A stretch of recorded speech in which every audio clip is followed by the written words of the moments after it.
Good morning everyone. I am Dr. Janna Patel, intern from BASE 2020. અહીંયા department of સાયકેટ્રીમાં છું અને આપણી સાથે છે doctor Manu Parmar sir, HOD of department of psychiatry. આજે આપણે જાણીશું કે જ્યારે પેશન્ટ આવે ત્યારે આપણે પેશન્ટ જોડે કેવું વર્તન કરવું જોઈએ. જેમ કે હવે પેશન્ટ આવે છે તો આપણું એક વેલકમિંગ નેચર હોવું જોઈએ અને એક સ્માઇલિંગ ફેસ સાથે એને વેલકમ કરવાનું અને ચેર કે સ્ટૂલ જે કંઈ પણ છે તેને ઓફર કરવાનું.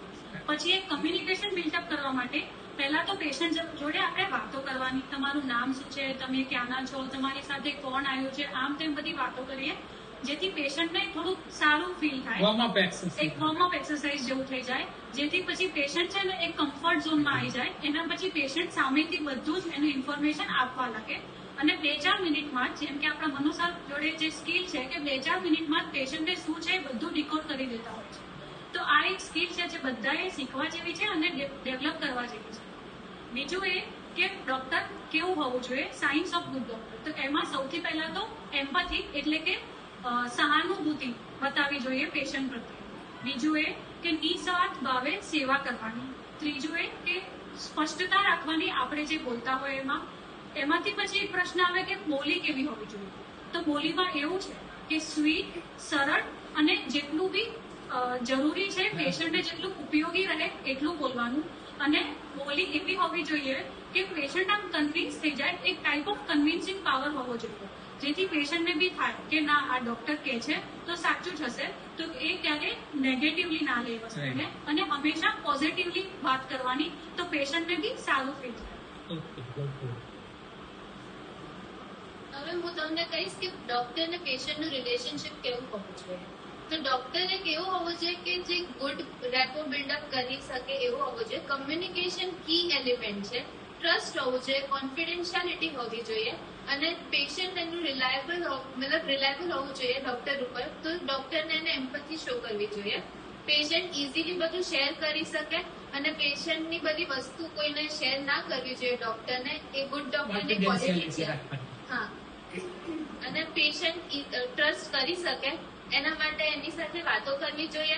જે મનુ સર અમને કહે છે કે વોર્ડમાં જવાનું, દરેક પેશન્ટ સાથે મોર્નિંગ રાઉન્ડમાં 5 મિનિટ પેશન્ટ અસાઇન કરી દે દરેક ઇન્ટરને, તો એની સાથે વાતો કરવાની.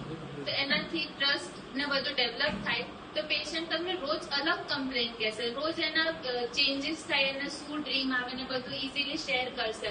તેના માટે લેંગ્વેજ બેરિયર બી ના હોવી જોઈએ અને એક કમ્યુનિકેશન પ્રોપર બિલ્ડઅપ હોવી જોઈએ. હવે 4 ટાઈપના રિલેશનશિપ હોય છે. Doctor patient relationship. હા, ડોક્ટર અને પેશન્ટના રિલેશનશિપ. એમાં એક ઇન્ફોર્મેટિવ હોય છે. એમાં ડોક્ટર છે ને પેશન્ટને બધી ઇન્ફોર્મેશન પ્રોવાઈડ કરે છે કે તમને આ બધી તકલીફ છે ને આવું બધું છે, આમાં આ ટ્રીટમેન્ટ અવેલેબલ છે.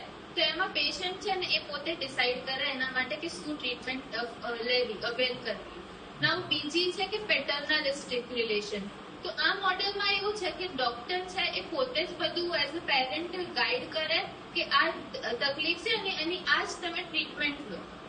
અને થર્ડ એવું મોડેલ છે કે એમાં કન્જોઈન્ટ મોડેલ છે, મતલબ શેર્ડ બોન્ડ છે, જેમાં પેશન્ટ અને ડોક્ટર બંને ડિસ્કસ કરે કે આ તકલીફ છે, આ બધી ટ્રીટમેન્ટ અવેલ છે, તમે એમાંથી કઈ અફોર્ડ કરી શકો છો, તમારા માટે કઈ બેટર છે, કઈ કેમ બેટર છે, બધું એક્સપ્લેન કરે અને શેર્ડ ડિસિઝન લે.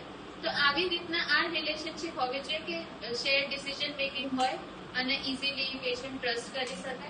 તો એવી રીતના ડોક્ટરને બી મની માઇન્ડેડ ને એવું ગ્રીડી ના હોવું જોઈએ, મતલબ પેશન્ટના પર્સપેક્ટિવથી બી જોવાનું અને એવી રીતના ડિસિઝન લેવાનું. તમને કહીશ કે પ્રિસ્ક્રિપ્શન જે ડોક્ટર લખે છે એ પ્રોપર કઈ રીતે લખવું જોઈએ. પહેલા તો પ્રિસ્ક્રિપ્શનના પેશન્ટની દર્દીની પૂરી માહિતી હોવી જોઈએ. એનું નામ, ઉંમર, ક્યાંથી આવ્યું છે પેશન્ટ, એડ્રેસ, બધું. પેશન્ટ શું કમ્પ્લેન કરે છે એની કમ્પ્લેન પ્રોપર લખેલી હોવી જોઈએ.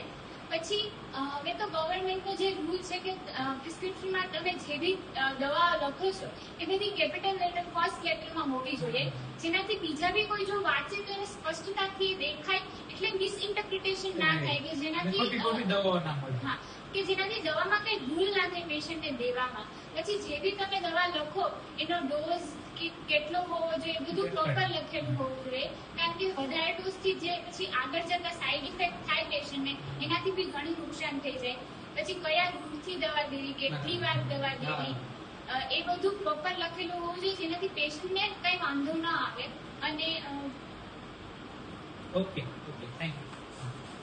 My name is Nitali Kokia from Intern batch of 2020.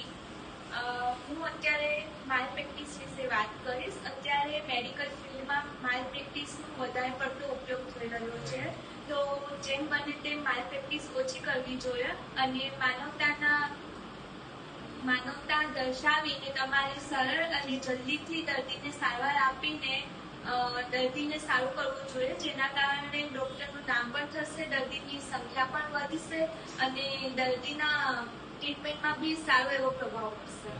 Okay હું ડોક્ટર સહન એવું કહીશ કે ડોક્ટરની વાણીમાં તો સ્વીટનેસ હોવી જોઈએ, પછી શોર્ટ હોવું જોઈએ અને બેનિફિશિયલ હોવું જોઈએ. અને બીજું કે ડોક્ટરમાં માનવતા હોવી જોઈએ, કે કામને સેવા કાર્ય તરીકે કરવું જોઈએ માનવતા માટે. બીજું ડોક્ટર સ્માર્ટ હોવો જોઈએ, સારી રીતે એડિક્વેટ હોવું જોઈએ. અને બીજું કે પેશન્ટ આપણું એક ટીચર છે, આપણા પેશન્ટને ટીચર તરીકે ટ્રીટ કરો તો તમને બુક કરતા વધારે નોલેજ મળશે. જેવી રીતે સરનો એક્સપિરિયન્સ છે, લાખો પેશન્ટ સરે લીધા છે, તેના માટે તમે પેશન્ટને ડોક્ટર ટીચર તરીકે ટ્રીટ કરો તો તમને વધારે ફાયદો થશે, પેશન્ટને પણ ફાયદો થશે અને તમને પણ ફાયદો થશે. Okay, good. Very good sessions taken by all